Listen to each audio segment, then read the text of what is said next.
Hearty warm welcome to you, my fellow Africans. This is KisimaRadio, all the way from Cape Town, South Africa. South Africa has since 2007, experienced clashes between local South African citizens and African immigrants living in South Africa.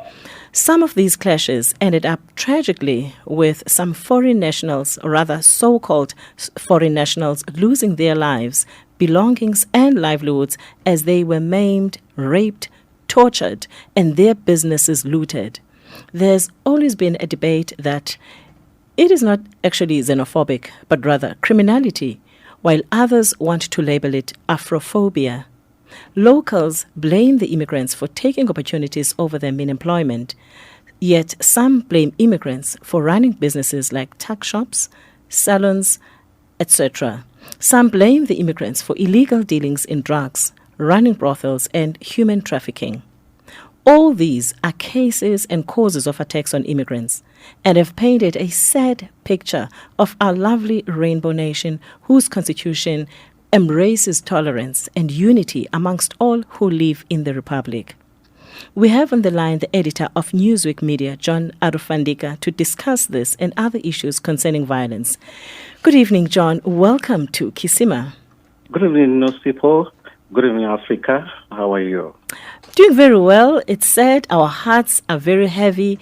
I mean, it's been hectic, for the past 2 weeks in our country, and things are getting, they're intensifying. You hear voice notes circulating. There are threats. Some, I believe, are just threats. I don't think it's really people from especially Nigeria. There are a lot of voice notes circulating. So I don't know, John, how I feel, but we're here, and we're serving a living God who knows us, who loves us, who loves humanity. So we can always put our trust in Him. Yes. Right. Please take us through the events that has happened in the country over the past few days pertaining these violence. Yes, it's very unfortunate that these events continue to happen year in and year out, starting from the year 2007, where we had the first xenophobic attacks on foreign nationals, the non-nationals to South Africa. Yes. We have seen this happening year in, year out, but this year it was a bit unique. It started as a WhatsApp message, a social media message that was circulating that on the 2nd of September, something is going to happen to foreigners living in South Africa. However, in Pretoria, there were some incidents that were happening, the shooting of the taxi driver and the demonstrations that were happening there. So it was a culmination of many different things that were happening in the country, but it started in Pretoria, in the CBD in Pretoria and Sunnyside, before it then spread to KZN and Johannesburg. Sure. It's very unfortunate that businesses owned by foreigners are being looted, especially businesses owned by Nigerians and Pakistanis. They are being looted every day, day in, day out. People taking televisions, groceries, etc. Sure. It's happening throughout the country. But how would you describe the situation? I mean, some would say it's Afrophobic, Xenophobic, or criminality. In your opinion, how would you describe all of this? In my opinion, I don't think it is xenophobia, neither is it Afrophobia, because xenophobia means the intense fear of something foreign. I see people away from these attacks, away from these things happening. The nationals and the locals, they interact professionally on a day-to-day. It's a good relationship until these incidents happen for a few days to a few weeks. And also, it's not Afrophobia, because Afrophobia is the fear of the African culture and the African people, especially those in the diaspora. Okay. In Africa, we've got one culture. Yes, we've got different languages, but the culture is one. So it's not Afrophobia. In my own opinion, I think it is criminality. The black attacking other blacks. This is self-hate.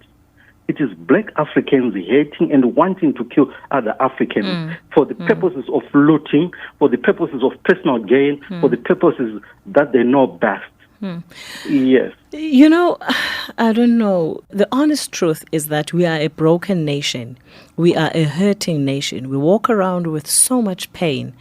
And I'm listening to you explaining xenophobic. You say you don't think it might be xenophobic. what if it is the hatred of another African person, but they don't know how to express this hatred? They don't know and don't have a platform until something triggers it. And unfortunately, the anger. My point is that the brokenness, apart from the sinful nature, but I mean also the fact that we have been oppressed as a nation, as a black nation, in Africa and mainly in South Africa during the apartheid. So we've been sort of dehumanized, by the system. And instead of directing the anger to the culprit, we then redirect it to the person close to us, which is our fellow brother and sister. The way I see it, this anger is being directed at the wrong group of people because it is addressing or directing to the weaker group. Yes, other Africans, and to an extent here and there the Pakistanis, but we normally see it on Africans to Africans, on the black brother to another brother. It's the anger that is being misdirected. Yes, we have seen that there is an equal distribution of wealth in Africa, particularly so in South Africa, that the dichotomy is so clear that if you are rich, you are rich, if you are poor, you are poor. And the anger now is being directed at the wrong group. Yes. The anger from apartheid, the anger from an equal distribution of wealth is now being directed by another black man to another black man, which is very wrong. Because if we label someone from Nigeria, from Zimbabwe, from Ghana as a foreign national, there are white foreign nationals here. But you never hear about incidents when they're being attacked and their business looted, and so why the black Africans? Why the black foreign nationals? We've not had the Dragon City, the China Mall being attacked. But we hear about the spaza shops in Soweto, the spaza shops in Boksburg, the spaza shop in Sunnyside, and the businesses owned by other black people, other Africans in the CBD of Johannesburg, in the CBD of Pretoria, in the CBD of Durban. That's happening where black people go and loot, direct their anger by looting. In some incidents, it's even fatal. We've got foreign nationals dying, even locals dying from the violence that erupts from this looting, the violence that erupts from these fightings all happening between the locals and the non-nationals. Sure. But can all this be justified? It can never be justified. You can't justify looting somebody's business. This is theft. This is criminality. Irrespective of high rate of poverty, high rate of unemployment. Yes. You do not get a license to go and loot someone. You do not get a license to go and kill someone. You don't get a license to go and harass someone because he is foreign, because you are broke, because you are living in poverty. That's not a license. That should be directed at the leaders. Sure. My goodness. But why do you think this problem is not going away? I mean, year in, year out, we hear of such incidents. I blame it on leadership. I blame it on the African leadership. Okay. Everything rises and falls on leadership. The SA leaders, the South African leadership, has let down the people 2 decades after the independence. People fought for independence. They wanted economic emancipation. Yes. They wanted a say in the economy. But today, only a few black elites are having a say in the economy. True. The other people and they do not have even a say in the economy. They do not own anything. Yes, the South African government has tried to address these imbalances by having RDP houses and SASA and the like, but only a few people are able to access those privileges. And accessing also is being affected by corruption, it is being affected by nepotism, it is being affected by bureaucracy, that so many people are unable to access those RDP houses. When they do access them, they are being accessed by people who do not want to live them, who then sublet or rent them out. And yet the person in Alexander, the person in Soweto who would want to live in those RDP houses, he has no opportunity or chance to do so. So this then brings in anger. Then the other thing that I see is the migration card has been used by some local political parties to garner some votes in the last elections. Some leaders have uttered careless statements on land and immigration and immigrants. Sure. This immigration card was used as a populist campaign strategy, and it continues to fuel another cycle of xenophobic attacks, which is so unfortunate. So what was the argument again on that? Okay, I was saying the migration card. On that? It was being used as a populist campaign strategy by some political parties. Sure. I saw a clip that is circulating on social media to say that in Hillbrow, the entire of Hillbrow, it has got Nigerians, Zimbabweans, and Mozambicans, which I don't agree. And this was by a political party, by a leader of a political party. I don't agree with that. I don't think there are 100% Zimbabweans, Nigerians, and other non-nationals living in Hillbrow. Sure. Yeah. Now, what when you interact with our fellow brothers and sisters from up Africa, what other challenges do they raise? There is a lot of challenges, but mainly it has to do with documentation to live in South Africa is the main challenge for many immigrants. They're facing this challenge to do with documentation. That some will then end up living undocumented in South Africa. But I see that as a small portion. And then, of course, the relations are okay. I don't see so many other people from outside South Africa complaining about relations between South Africans and non-nationals. But it mainly has to do with the bureaucratic nature of the Department of Home Affairs. Okay. So in terms of documentation, what is the main challenge? Is it too expensive to get legal status or proper documentation, to be able to reside in South Africa? The South African law is very clear about documentation, but the main problem which is happening right now, it is the issue of the process of applying, because right now it says if your visa expires, you have to go back into your country and apply from your country. This is bureaucratic. Because somebody is already working here. And also, if you are coming from outside, you have to apply from there, and then you get your documentation. So it's a bit bureaucratic. I think that the issue has to do with red tape. It has to do with the length, the amount of time it takes for the papers to come out. And also the corruption within the department. And I think, that plays a big role as well. A big role, yes. Now, in terms of, the awareness of the locals, would you say people are educated about immigrants? People are aware? People are... I almost asked, do you think they are embracing, they're receiving them well? But now, when you look at this violence, then it's difficult to say, of course, people are receiving immigrants well.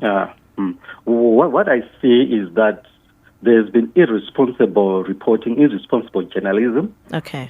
Yes. When politicians speak, they utter things that don't make sense. Like last year, the Minister of Police said that there are 11 million immigrants in South Africa, which is a lie. The Department of Statistics in SA refuted those claims. They said there are less than 3.6 million people living in South Africa who were not born outside of South Africa. But this is the whole minister going on radio, going on national TV and saying that there are 11 million non-South Africans living in South Africa. Yes. And then we also have got the Minister of Health, I think 2 years ago, also mentioned that the hospitals in South Africa are being burdened by foreigners. But if you look at the statistics, it's only 6% of the population that constitutes non-South African. And can the 6% be a burden on the local healthcare system? So these are careless statements being said. So a man in the street, when they hear these statistics, they take them for a fact. They don't do fact check. They don't do their research, and then they keep it in their mind. And when these attacks start to happen, they use that. Of course. They even go to a extent that you are taking our ladies. Yes, lots and lots of things are being said. So the average man in the street there thinks that these things being populated, the populist ideas from politicians are facts, and yet they are not. But then who is responsible for conscientizing the locals? I think the media has a role to play, the church has a role to play, civic organizations have got a role to play, and everyone else who has got access to media have got a role to play. Yes, as journalists, we must be responsible. We must avoid this sensationalization of all or oversimplifying stories on migration or xenophobia. Because they can easily perpetuate and encourage violence. We must be responsible. We must be able to take a positive approach, a positive angle when we report on migration issues. In many cases, when we do report about migration issues, it's when a statement is said by a politician or there's xenophobia. It's more of a reactionary than being proactive. So we should sit down, craft stories, pitch stories that see the humane in migration issues. How can, my goodness, how does immigration or having, inverted commas, foreign nationals, living in a foreign world, how does it benefit that country, the country that welcomes and embraces immigrants? It's an issue of skills transfer. It's an issue of sharing skills. It's an issue of sharing cultures. It's an issue also of being for economic growth. When you take in foreigners, they come in, they fill in the gap where the locals are unable to fill in the gap. I'll pick in on the health sector. I'll pick in on the IT sector. I'll pick in on the engineering sector. Those are sectors that they need skilled and educated people to fill in the gaps. Okay, sure. So they do help in economic development. They do help in the objectives of economic development of any country. So, wow. I every time I listen to you, I'm like, I wish I could just ask more questions on that. Otherwise, we'll never finish our conversation. Yeah. So I'm also interested, to find out that as a news editor and a journalist, you did highlight that partly media is responsible to conscientize the locals about immigrants. But do you think, media is doing enough effective reporting on migration? The media is not doing enough on migration. The media is reactive when it comes to issues of migration. The media I think so is the church, hey? We're very reactive. They are very reactive. Yes. I also think sometimes editors do not see that as a diary item to come and report that some foreign national is doing good somewhere there in Durban, in Cape Town. Okay. For instance, even headlines are important. You will say a Congolese man was involved in a crime. Sure. As the headline. But should we highlight that it was a Congolese man, or just say a man murdered a woman? Yeah. Yes, because when it is a local, we don't say a South African has murdered a local. It is murdered a woman. So I think journalism should be responsible in the way that it pitches its stories. Sure. So what message should be objectively carried then by journalists in their reporting? The message of oneness, one Africa, one people. Oh, yes. Yes. A message that promotes cultural diversity, yes, tolerance and unity. A message of hope, a message of unity. That is what journalists should carry. Journalists should pitch stories that see migration as positive for economic development. Moving away from stories that cast non-nationals versus South Africans as caricatures. It must see migration as a positive thing. Yes, there are undocumented people. Yes, there are some criminals who are coming from outside of South Africa. But the statistics speak for themselves. Yes. So journalists must be able to say that drug peddling, which was there before the foreigners came to South Africa, that the murder rate, the murders, the rape, whatever is happening, has always been there. Sure. Yes, there are some foreigners who do this, especially on drugs. Yes. But what is the percentage of foreigners perpetrating these crimes versus and the locals also doing? Yes, it will be less than 10%, something like 6%. I always hear foreign immigrants blaming authorities here in South Africa for not, issuing strong messages to sort of quell the tension. And what's your take on that? For the first time today, somebody put a smile on my... Yes, I heard the president. It was Cyril Ramaphosa. Yes. For the first time ever since 2007, he came out on TV and condemned this violence in strongest terms. And he also said he's going to convene with the ministers responsible for security, that they should contain this thing should be stopped once and for all.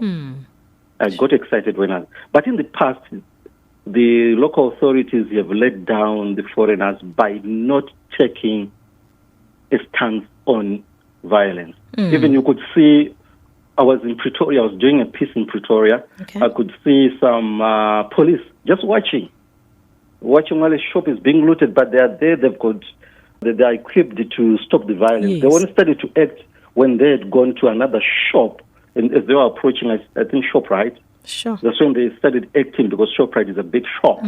But when they were looting the shops belonging to non-foreigners, they were just looking. So the authorities in the past have let down, but today the president has put a smile on my face. I'm happy that he's made this statement. I'm happy that he's taking action. I'm happy that he's going to talk to his ministers. I'm happy that he has instructed the police to be proactive. Yes. But in the past, the non-nationals have blamed the government for not taking action. Yeah. Some of our foreign... I struggle to refer to my fellow brothers and sisters as foreign nationals.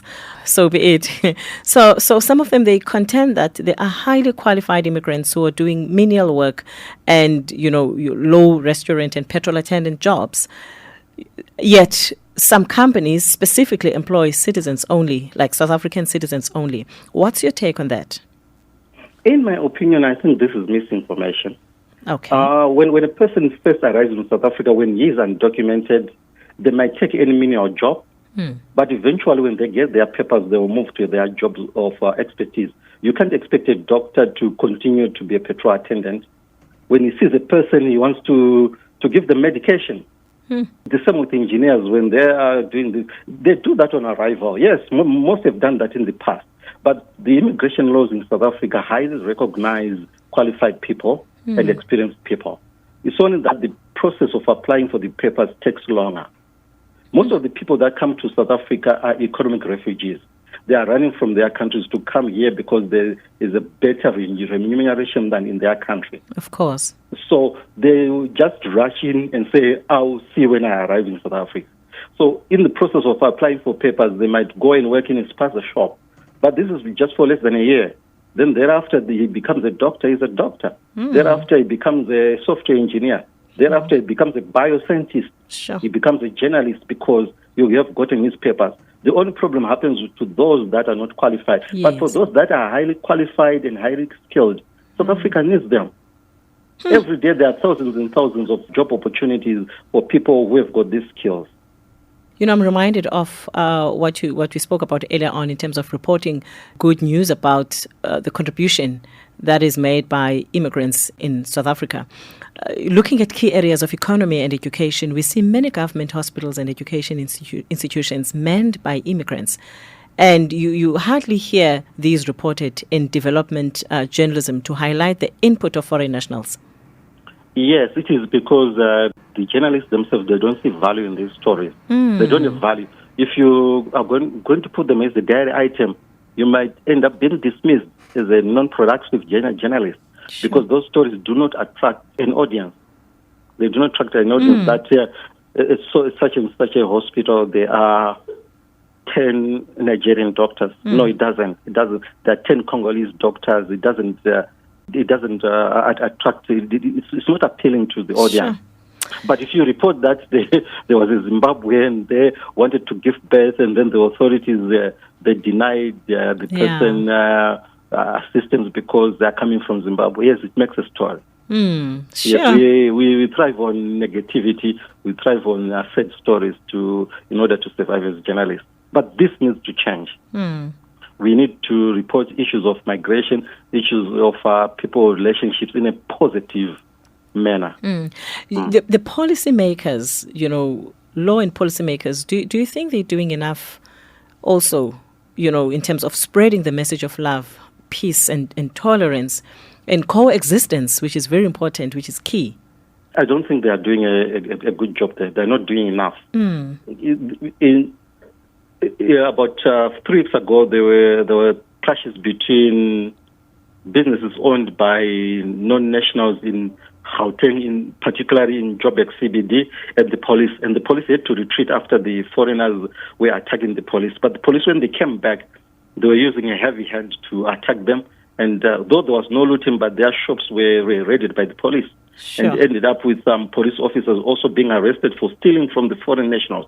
So I think it has been a deliberate thing not to promote oneness, not to promote a good message from the authorities pertaining to issues to do with foreigners. How has been the involvement of civil society and church? Yes, the church is trying to do a lot, including the civil society. But I think they're not doing well enough as well as they should do. They should go into the mainstream media. They should go in the community and educate people, unite people, and make the people one. We have had also incidents where some church leaders from foreign countries have been involved in some funny things, in some things that are not in line with the Bible. Sure. So also those things also fuel xenophobic attacks, because they will say so and so is a preacher, he did this, so and so he gave the urine for the congregants to drink in order for them to heal, and he was taking money. We need to be able to say in strongest terms that we are not happy with this type of leadership as a church, as the church. Yeah. The church needs to be proactive. The church needs to go in the community. The church needs to go in the mainstream media. It needs to go on radio, needs to go on TV, on the internet, everywhere, and speak boldly against xenophobic attack, against criminality, against anything that puts foreign nationals at risk. My goodness. Now, honestly, in your opinion, earlier on you highlighted, what did you say is the stats of foreign nationals in South Africa? According to SA stats, is 3.6 million to 4 million of foreign nationals. This includes Africans, this includes the Middle East people, the Chinese, the Indians, the Pakistans, everyone else is involved is among the 4 million. But only half of that are people from Africa. Sure. So do you really think, in your opinion, that this number, could cause a burden on opportunities for locals? I don't think it does, because it's less than 10% of the population of South Africa. It doesn't cause any. I think it's also about 7% of the the population of South Africa. It doesn't cause a burden, because majority of these foreigners also, they are coming to run businesses. Majority of these foreigners are coming as professionals. Yes, majority of these foreigners are also coming to do jobs that other South Africans don't want to do, like running salons, being barbers, running spaza shops, etc. South Africans, they love running such businesses. They think that it is for foreigners to do so. And I think also the education system in our other countries within Africa equipped the foreign so-called, this foreign nationals. It frustrates me. I really cannot utter it out of my mouth. Anyway, it really, the education system equipped people to be able to live and survive in any situation, in any environment, in any country, as opposed to our education system in South Africa. What I say about the education system is it's more than an education system. It also has to do with socialization and government policies. All right. Yes, the government policies here, they favor the nationals. They are given access to a lot of free things, unlike in other African countries where you have to go to work and then do your things. So if you are unable to survive, you will die. So when foreigners come to South Africa, they are able to survive even in the toughest conditions, because where they are coming from, the socialization, the economy, and government policies, prepare them for such things. Sure. Yes. And back to the violence, the torching of trucks in Durban. What impact does it have on the economy? Remember, South Africa supplies most of its goods to other countries outside of north of South Africa, which includes Zimbabwe, which includes Zambia. If now trucks are being attacked and are unable to deliver the goods to these other African countries, it will then be a problem. It will affect the GDP of the country. And what if the Zambians also react that if they see a truck register with the South African register, and they will attack it? So it would mean that there is no communication, there's no transportation for the trucks to go outside of South Africa. So this is bad. The trucks and the truckers must be left alone to do their businesses. It brings again to the point that I've raised.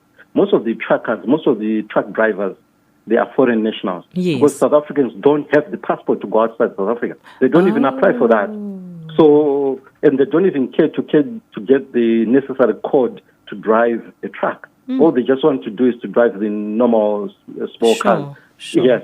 So the truck drivers are coming from Zimbabwe, the truck drivers are coming from Zambia, the truck drivers are coming from Mozambique, and they don't get the jobs here because the truckers, the owners of the trucks, they want to employ people who have got experience, who have got the necessary driver's license, and the locals don't have.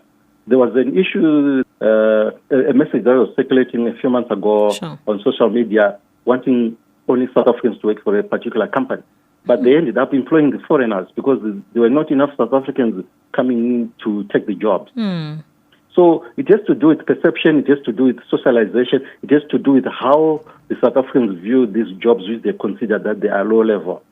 But also, South Africans would also argue that some employers, they exploit people. They would make you work hard for little income.